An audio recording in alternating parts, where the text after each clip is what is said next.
Bonjour et bienvenue à cette formation qui a pour but de vous donner tous les outils afin que vous puissiez vous-même former un groupe d'aînés. Voici les 5 points que nous allons aborder dans cette formation virtuelle. 1. Explication du programme Tango. 2. Contexte de la formation. 3. Comment prendre l'autobus. 4. Les autres services du RTC. 5. Trousse à outils qui contient les supports qui vous aideront lors de votre formation des aînés. Première partie, qu'est-ce que le programme Tango ? L'objectif de la formation est de former le premier maillon de la chaîne qui va donner aux aînés la possibilité d'utiliser le transport en commun. Donc, nous allons vous former à, premièrement, dépister les besoins des aînés, ensuite répondre aux questions, désamorcer les craintes, lorsque c'est possible bien entendu, puis enfin diriger les personnes vers des ressources existantes. Le programme Tango, créé par Accès Transport Viable, a pour objectif d'initier et d'accompagner les personnes de 60 ans et plus vers une mobilité durable et active. L'objectif ultime est de leur donner une plus grande liberté de mouvement. C'est donc de démystifier les alternatives à l'auto-solo qui peuvent ne plus convenir à l'ensemble des déplacements des aînés selon les circonstances. Tous les services offerts par le programme Tango sont offerts gratuitement. La présente formation s'adresse principalement aux groupes et organismes sur le territoire desservi par le réseau de transport de la capitale qui œuvrent auprès des aînés afin de les outiller pour former leur clientèle respective. Partie 2. Mise en contexte de la formation. Les aînés réduisent souvent leur utilisation des véhicules personnels en raison de plusieurs facteurs. La diminution de leurs revenus et l'incapacité d'en assurer l'entretien, leur perception de la diminution de leurs facultés, en plus de la gestion du stress de la circulation et du stationnement, ou des difficultés de la conduite hivernale. Les impacts de la perte d'une mobilité autonome sont nombreux. On peut penser à la diminution de la participation citoyenne, la dépendance grandissante envers les proches et les effets sur la santé mentale et physique. Pour faire face à ces potentielles pertes d'autonomie, il est important de rappeler aux aînés les avantages des transports en commun. Le coût d'un véhicule est estimé à environ 7 500 $ par an, alors qu'un abonnement autobus annuel est d'environ 650 $ par an. De plus, le bus est plus sécuritaire par rapport à l'automobile, il affronte mieux les conditions difficiles, ne nécessite pas d'entretien et est moins stressant. Les aînés peuvent se laisser conduire. Plusieurs facteurs décisionnels rentrent en compte lorsqu'il faut prendre le bus. C'est pour ça qu'il est important de rassurer les aînés et de démystifier de nombreuses idées reçues liées à une expérience ancienne. Le bus, c'est lent! Non, la planification des déplacements est la solution. Je ne pourrais pas m'asseoir. Aujourd'hui, la clientèle est sensibilisée et cède la place beaucoup plus facilement. Sinon, il ne faut pas hésiter à demander une place.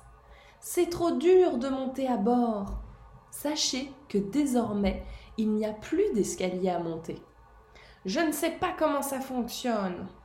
Oh, pas d'inquiétude.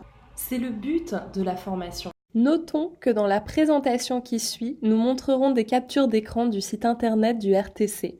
Gardez cependant à l'esprit que si vous êtes en présence d'une personne qui n'utilise pas Internet, l'ensemble de ces informations sont disponibles en appelant au service à la clientèle et qu'il y a des employés du RTC dont le travail est spécialement de répondre à ces questions.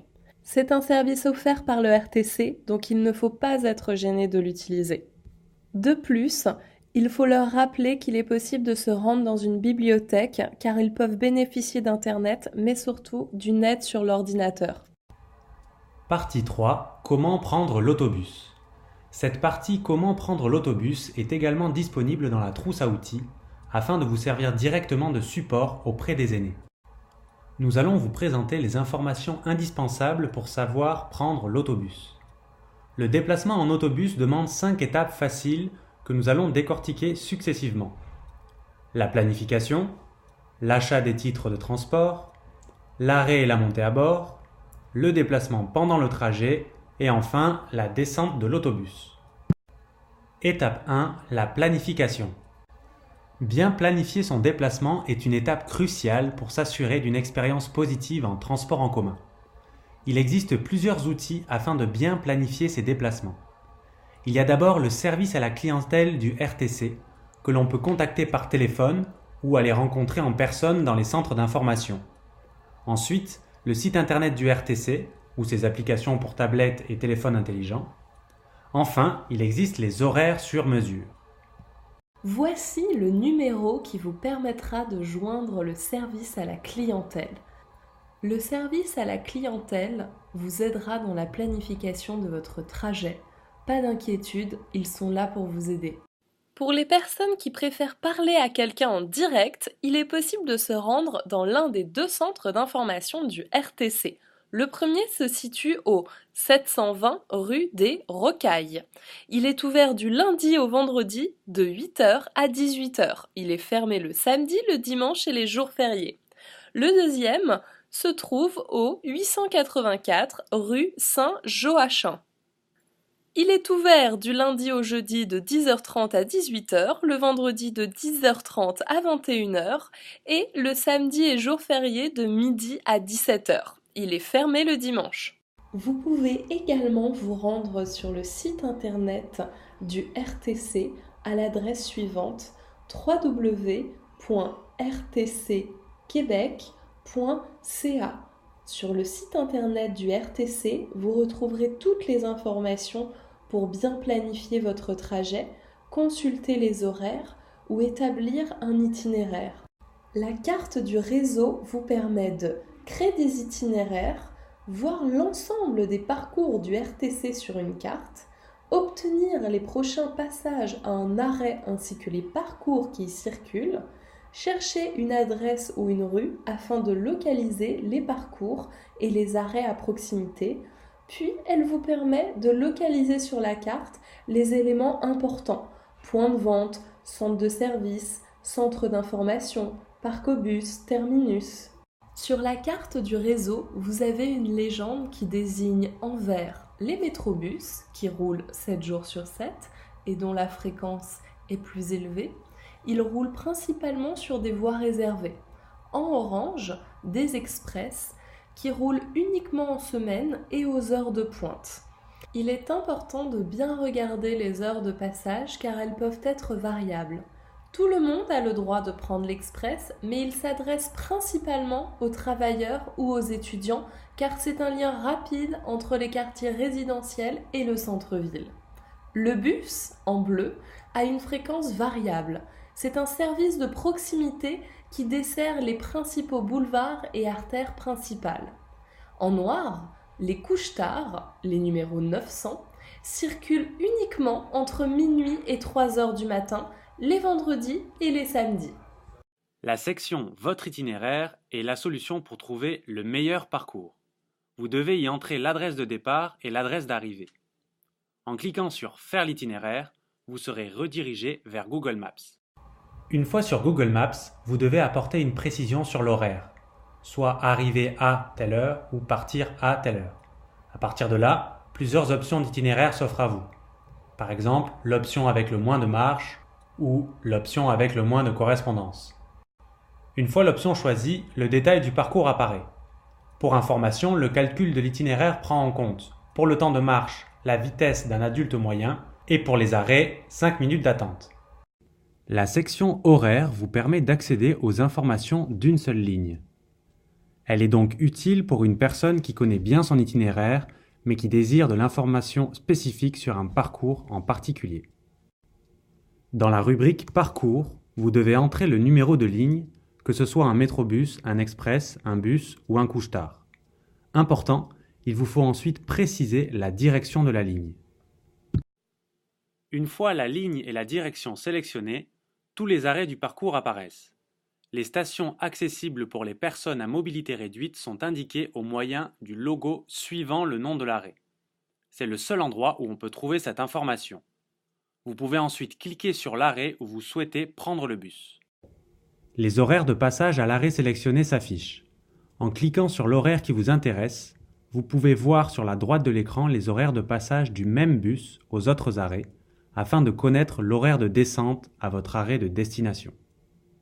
Vous pouvez demander un horaire sur mesure afin de connaître précisément les heures de passage aux arrêts de votre choix, soit via le site internet du RTC ou bien en appelant le service à la clientèle. Sachez qu'il est possible de téléphoner au RTC pour se faire imprimer les horaires, puis se les faire poster à domicile. Cela est gratuit, dans la limite de 10 horaires par personne. Nous allons voir maintenant comment acheter son titre de transport. Vous avez plusieurs moyens d'obtenir un titre de transport: la carte opus avec photo ou bien sans photo, le laissez-passer accompagnateur, de l'argent comptant. Cette option est moins conseillée car c'est la plus onéreuse et vous devez avoir le montant exact qui est demandé car le chauffeur ne rend pas la monnaie. Finalement, vous pouvez vous procurer une carte occasionnelle sur laquelle peut être encodé un laissez-passer d'un jour, un laissez-passer pour un week-end illimité ou des billets vendus en lots de 2, 4, 8 ou 12. Cette carte est à usage unique. La carte Opus Aîné s'adresse aux plus de 65 ans. C'est une carte avec photo qui est valide 7 ans et qui donne le droit à des tarifs privilégiés. Vous devez montrer votre carte au chauffeur en montant dans l'autobus. Cette carte est nominative et elle n'est pas transférable. Le laissez-passer accompagnateur est émis à une personne handicapée ou à mobilité réduite, donc demandeur, qui n'est pas en mesure d'utiliser les services du RTC sans l'aide d'une autre personne, l'accompagnateur. Il permet à l'accompagnateur de se déplacer gratuitement avec la personne qui l'accompagne. La personne accompagnée doit payer son passage. Le demandeur doit communiquer avec son spécialiste qui pourra faire la demande par écrit au service à la clientèle du RTC, soit par courriel à service client au singulier à commercial rtcquebec.ca ou bien par courrier à l'adresse suivante 720 rue des Rocailles, Québec, G2J 1A5. La demande doit inclure une photo couleur sur fond blanc de la personne accompagnée. Ce laissez-passer est valide pour 3 ans. Il ne peut être transféré à une autre personne que la personne accompagnée et il doit être présenté au chauffeur à chaque montée. Pour en savoir plus, veuillez composer le 418 627 2511. Nous attirons votre attention sur le logo du RTC qui sera affiché dans tous les points d'information, de service et de vente. C'est un excellent repère visuel sur lequel il est important de s'attarder. Mais où se procurer des laissez-passer ? Pour obtenir votre carte opus avec photo et ainsi bénéficier des privilèges pour aînés, vous devez vous présenter dans un centre d'information ou de service du RTC. Si vous possédez déjà votre carte opus et que vous désirez y ajouter des titres de transport, ou bien si vous voulez acheter une carte occasionnelle, vous pouvez vous rendre dans n'importe quel des points de vente. Rappelez-vous qu'il est possible de les localiser facilement sur la carte du réseau. Voici un tableau récapitulatif de l'ensemble des options disponibles pour acheter un titre de transport. Attention, les employés du RTC se trouvent uniquement dans les centres d'information. Pour les centres de service et points de vente, il s'agit souvent de pharmacies, d'épiceries ou de dépanneurs. Les employés qui y travaillent ne sont formés que pour les services qui y sont offerts. Ils ne pourront pas, par exemple, vous renseigner sur les différents parcours. Pour retrouver la liste complète de tous les centres de service et points de vente, rendez-vous sur le site du RTC. Voyez maintenant les différents tarifs. En payant en argent comptant, il vous en coûtera 3,50 pour chaque passage. En achetant des billets d'autobus directement sur votre carte opus avec photo, le tarif est de 2,60 par trajet. Pour des trajets illimités par mois, le coût est de 57,80 à partir du premier jour du mois. Finalement, vous pouvez également ajouter sur votre carte opus un lot de 10 passages hors pointe, valide du lundi au vendredi entre 9h et 15h30 et après 17h. Chaque passage revient à 2,05 $. C'est un privilège exclusif aux aînés. Pour les personnes à mobilité réduite qui utilisent un fauteuil, une marchette ou un déambulateur, une rampe d'accès est disponible sur tous les parcours des métrobus ainsi que sur le parcours 11. Le chauffeur fait agenouiller l'autobus, puis la déploie afin que le trottoir et l'intérieur de l'autobus soient à la même hauteur. En date du mois de septembre 2017, il y a environ 80 bornes d'information aux différents arrêts. Ces bornes vous permettent de savoir en temps réel dans combien de temps passe le prochain autobus. Elles vous signalent également s'il y a des perturbations en cours. L'application Nomade est une application pour téléphone intelligent. Elle vous permet de vous géolocaliser afin que vous obteniez les arrêts et les parcours à proximité. Vous pouvez également consulter l'horaire en temps réel de tous les parcours, localiser la position des bus et suivre leur progression en temps réel.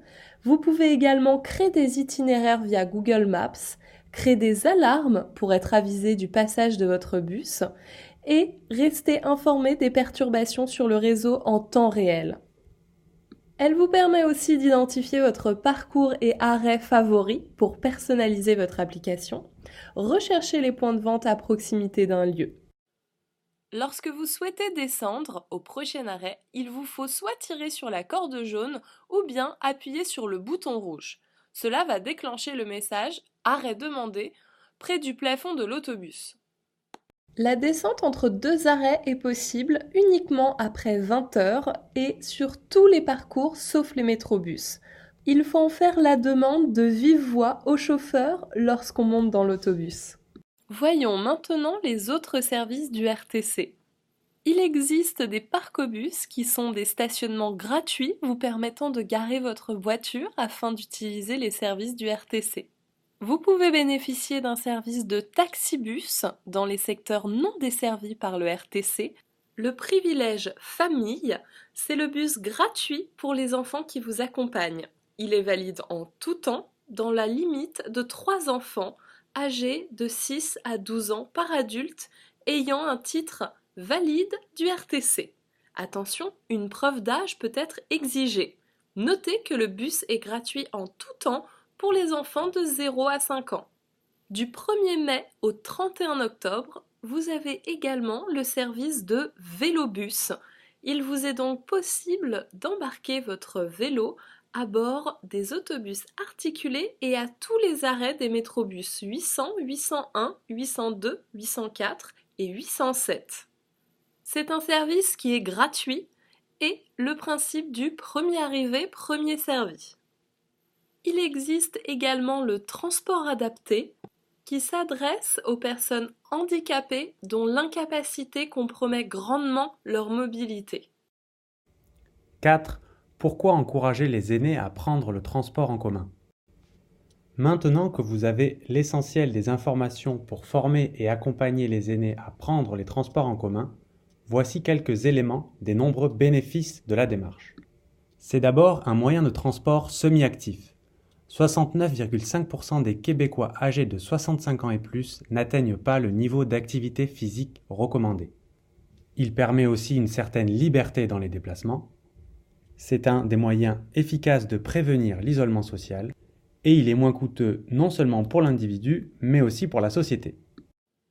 5. Trousse à outils. Retrouvez sur le site du programme Tango une trousse à outils dans laquelle vous aurez accès à des vidéos explicatives, une fiche de planification des déplacements, la vidéo Comment prendre l'autobus en 5 étapes faciles, destinée aux aînés, et pour finir, un aide-mémoire pour un déplacement en autobus réussi.